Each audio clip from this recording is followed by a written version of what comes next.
mean, cut anything. We went on a rampage. We continue to spend, build up weapons. They've been working, I don't know how many years, it might be a couple decades on this F-22.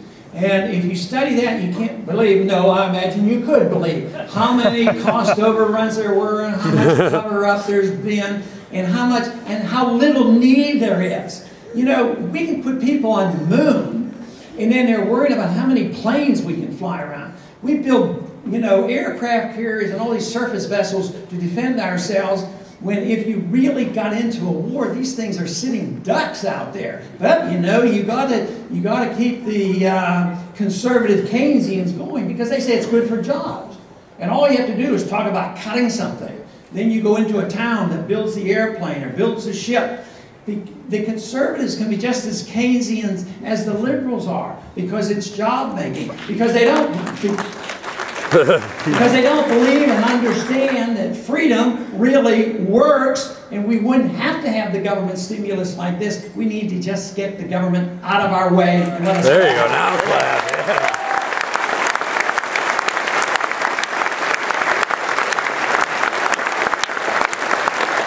But it's a shame that we haven't learned from our own history, and it's a shame we don't learn from other history. Sometimes we look back at ancient history and try to learn from it. But you know, the Soviet failure is not all that ancient, and yet, where are we? We're in Afghanistan. So we have a recent election, and I think that fellow that won the Republican nomination, can't remember his name, he was construed as the war candidate, and the other guy, he was the peace candidate because he says, I'm going to bring all the troops home in 16 months from Iraq. Oh, well, that's good. He sounds better, and he has peaceful sayings, and it looks like he would negotiate and talk and have a more sensible foreign policy. Not quite the foreign policy I would like to see. I would like to see a constitutional, non-interventionist foreign policy and bring all the troops home from Korea and Japan and Europe and... Yeah!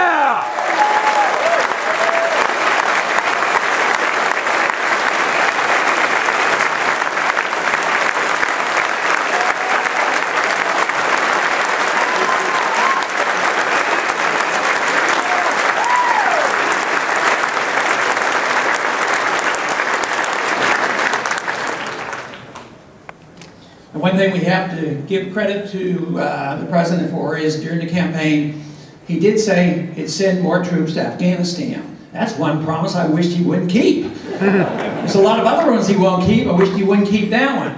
I sure wish he'd keep the one that said he'd at least bring the troops home from Iraq in 16 months.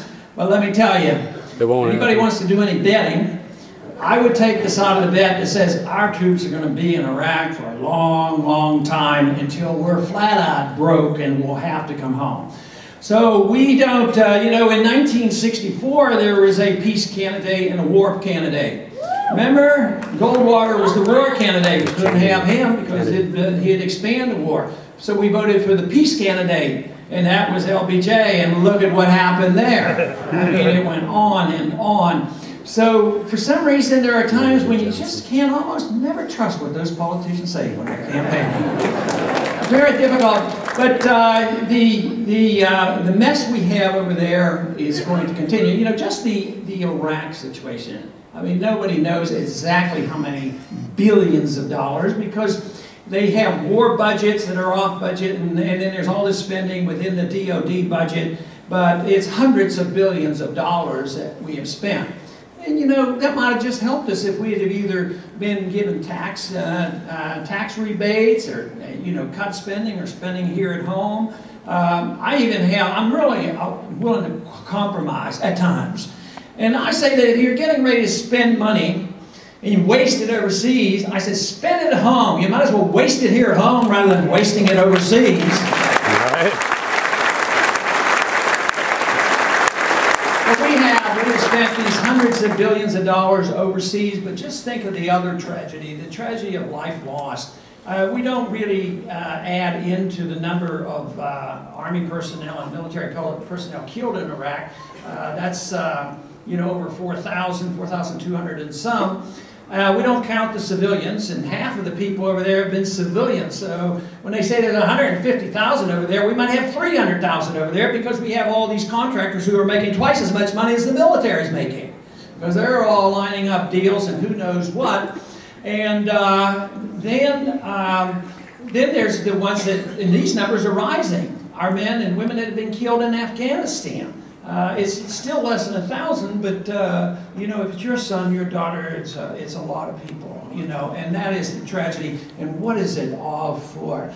Why in the world we do this, I don't know. You'd think we would learn something, and yet we do it endlessly. But what about, and you're not really allowed to talk this way because you might get your name put on a list. Who knows? But if you express any concern that an Iraqi civilian, you know, those people who die from collateral damage, if you speak of that, you know, you're not even speaking to them. We even have some Christian groups that talk like that, like they're not real people. And therefore, we have to go over there as our Christian duty and fight these battles because of the geography over there. Well, I have a little trouble with that because I understand there's probably well over 1 million Iraqis have been killed. But those who disagree with us would say, well, they were all, you know, Al-Qaeda. They were all terrorists. No. And, but they were probably freedom fighters in a way. They probably were fighting because they had foreign occupiers. Yeah.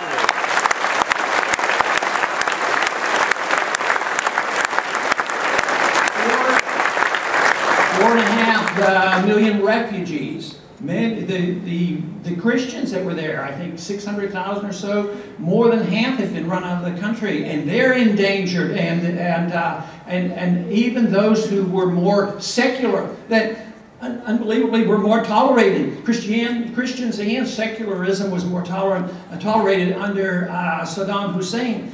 That there's less of that. I mean, if you don't follow strict Muslim customs, you can be in trouble over there.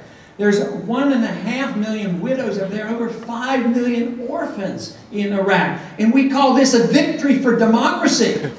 They call this an achievement, and they're bragging about it. And what do? We insist on democracy, so we ask them to have a vote on Gaza and in Lebanon. So they elect their leaders, and we say, oh, you elected the wrong one. We don't like those leaders, so we're not going to accept them. We won't recognize them. How hypocritical can that be? And then you wonder why we lose credibility around the world. And it would be so nice to have a time when we as Americans could have followed the advice of the Founding Fathers and just say, look, no entangling alliances, no nation building, no warmongering.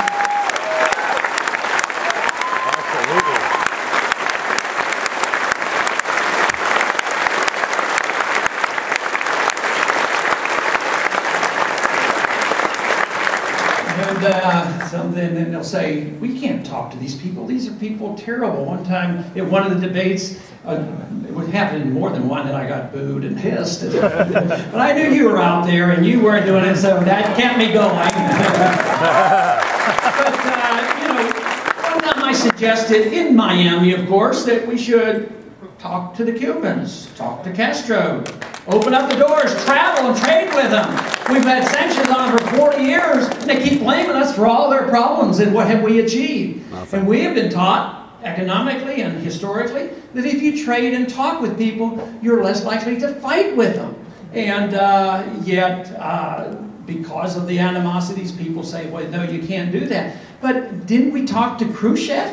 And didn't we talk to Gorbachev? And we went to China, and I feel better about China, even though there's a lot of problems over there. And we have resolutions on the House floor condemning the violations of human rights in China. And I might be the only one that will vote opposed to it. Not that I don't think they have violations. They'll come and say, why aren't you voting for this? Do you think they don't violate human rights over there, individual rights? And I said, no, I believe that. And I said, when our house is clean, when our plate is clean, and we don't violate it, then I'll vote for it. Yeah!